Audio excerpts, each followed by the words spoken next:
Hello friends.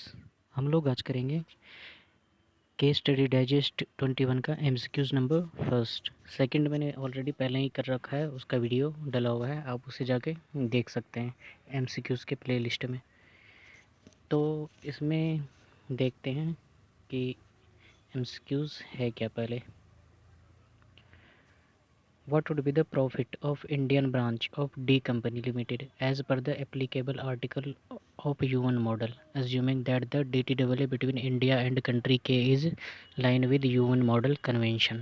Assume all transactions are taken on arm length price. All transaction arm length price पे है और U1 model है। अब मुझे बताना है कि एक फॉरेन कंपनी है, उसका ब्रांच इंडिया में है और उसका प्रॉफिट क्या होगा इंडिया में। ठीक है, डी लिमिट, डी का, डी क्या है, डी कंपनी लिमिटेड का। तो हम लोग यहाँ से पढ़ते हैं। पहले देखिए, हम लोग यहाँ से पढ़ते हैं, the branch of D company limited has following income for the year ended 31 March 2021। Commission income ये हो गया, इंटरेस्ट पेड हो गया, रॉयल्टी पेड हो गया, डिविडेंड इनकम हो गया, income from business after deducting and including first और सेकंड के एडजस्टमेंट होने के बाद, फर्स्ट सेकंड थर्ड फोर्थ के एडजस्टमेंट होने के बाद टोटल इनकम है 20 लाख रुपीज़। तो ये बताने के पहले मैं आपको थोड़ा सा प्रोविज़न्स एक्सप्लेन कर देता हूँ। ये प्रोविज़न्स जो हैं, ये आर्टिकल 7 के हैं। इनकम, बिज़नेस इनकम का है, U1 मॉडल कन्वेंशन का आर्टिकल 7 बिज़नेस इनकम का। आप एक बार पढ़िएगा आर्टिकल 7 बिज़नेस इनकम का। तो उसमें ये दिया हुआ है कि एक्सपेंसेस जो इंडियन ब्रांच है उसको क्या अलाउड नहीं होंगे, other than non banking company जो है उसको क्या क्या एक्सपेंसेस अलाउड नहीं होंगे। देखिए, all expenses incurred for the purpose of business of PE shall be allowed as a deduction in determining the profit of a PE। सारे expenses अलाउ होंगे। such expenses include expenses and general administrative expenses, और वो general administrative expenses होंगे। such expenses could be incurred within और outside the state in which the PE is situated at source। ठीक है, वो state के अंदर हो सकता है, इंडिया में हो सकता है, इंडिया के बाहर हो सकता है। In case of banking enterprises, such expenses would include interest on money lent by the head office और other offices to the PE। अगर कोई बैंकिंग बिजनेस है, बैंकिंग है, बैंक का कोई परमानेंट इस्टेब्लिशमेंट है इंडिया में, और अगर वो कुछ बोरोइंग करता है अपने हेड ऑफिस से, तो उस केस में अगर PE इंडिया का कुछ इंटरेस्ट पे करता है तो वो अलाउ होगा। Such expenses would include reimbursement of PE actual expenses incurred by the head office. और अगर कोई हेड ऑफिस है, वो PE के बदले में कोई एक्चुअल एक्सपेंसेस इनकर्ड करता है और वो PE अगर पे करता है हेड ऑफिस को, तो सिर्फ वो एक्चुअल एक्सपेंसेस अलाउ होंगे। बस दो केस में दो अलाउ होंगे, बस एक्चुअल एक्सपेंसेस अलाउ होंगे। अगर बैंकिंग बिजनेस है तो इंटरेस्ट अलाउ होगा। और subject to D and E above, no deduction shall be allowed in respect of amounts paid by the PE to the head office और other offices by way of royalty. अगर कोई royalty pay करता है कोई Indian branch अपने head office को, royalty fees for similar payment in return of use of patent, use of other rights, patent और कोई राइट यूज़ करने के लिए अगर कोई रॉयल्टी पे करता है तो वो अलाउ नहीं होगा।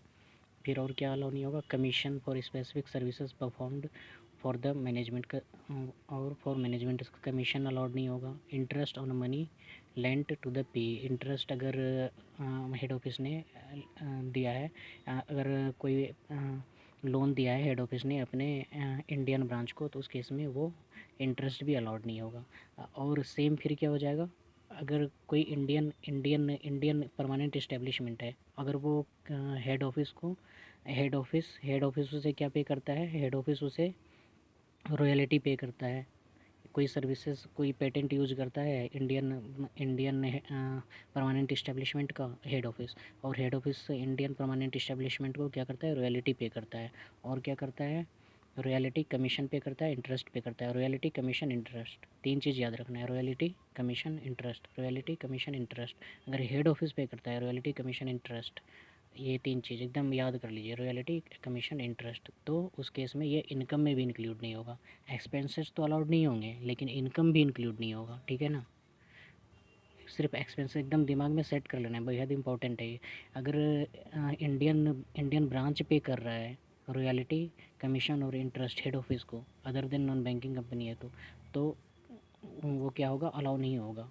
और अगर सिर्फ इंटरेस्ट अलाउ होगा और बाकी कुछ अलाउ नहीं होगा। अगर बैंकिंग कंपनी है तो इंटरेस्ट अलाउ होगा और बाकी कुछ अलाउ नहीं होगा।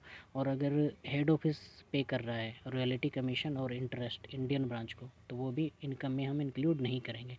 लेकिन अगर कोई एक्चुअल एक्सपेंसेस रिम्बर्समेंट किया है हेड ऑफिस ने, एक्चुअल एक्सपेंसेस इनकर्ड किया हेड ऑफिस ने और इंडियन पीई ने उसे रिम्बर्स किया है और इंडियन पी, तो वो उस केस में अलाउ हो जाएगा। ठीक है, चलिए अब हम देखते हैं, अब आराम से हो जाएगा अपना ऑब्जेक्टिव जो है। ये हमें प्रवीण ने पूछा था। तो देखिए, the branch of D company limited has the following income for the year ended 31 March 2021। Commission income from head office. Commission क्या होगा? कमीशन इनकम, कमीशन मिला है हमें हेड ऑफिस से, तो ये क्या होगा? ये इंक्लूड नहीं होगा इनकम में। तो 20 लाख में से 2 लाख क्या कर देंगे हम? कम कर देंगे, तो 18 लाख हो गया। Interest paid to head office 5,10,000 हो गया। तो इंटरेस्ट भी ये क्या होगा? हम डिडक्ट नहीं कर पाएंगे, तब क्या करेंगे? इसे ऐड बैक करेंगे। 18 में से 18 में 5 ऐड कर दिया तो 23 10 हो गया। और royalty paid to head office, तो ये भी ऐड बैक करेंगे। 23 24 30 हो गया। और डिविडेंड फ्रॉम इंडियन कंपनी 24 30 हो गया था। डिविडेंड तो वैसे एग्जेम्प्ट ही होता है, तो इसे इसे तो लेना ही नहीं है। तो कितना हो गया टोटल? 18 था, 18 18 5 कितना हो गया? 23 10 हो गया। 23 24 30, 24,30,000। हमारा आंसर कितना हो गया? 24,30,000। चलिए देखते हैं क्या है, ऑप्शन सी। तो ये ऑप्शन फर्स्ट का सी, 24,30,000। ठीक है, तो इस तरह से है। बस अब तो आपको याद हो गया होगा। मेरा यहाँ मेन एम क्या होता है कि आपको कॉन्सेप्ट, ये ऑब्जेक्टिव के थ्रू ना छोटे छोटे कॉन्सेप्ट मिलके ना बहुत बड़े हो जाते हैं, और ये सब ऑब्जेक्टिव में बेहद ही इंपॉर्टेंट कॉन्सेप्ट हैं। तो आपको एक एक करके ऑब्जेक्टिव आप वीडियो जब देखते जाएंगे तो आपको सारे कॉन्सेप्ट याद हो जाएंगे धीरे धीरे करके। तो आप ये वीडियो तो MCQs वाले ज़रूर देखा करिए, ये सीरीज़ ज़रूर देखा करिए। और अगर आपको कोई डाउट है तो नीचे कमेंट बॉक्स में कमेंट करिए, लाइक करिए। Okay, thank you for watching the video.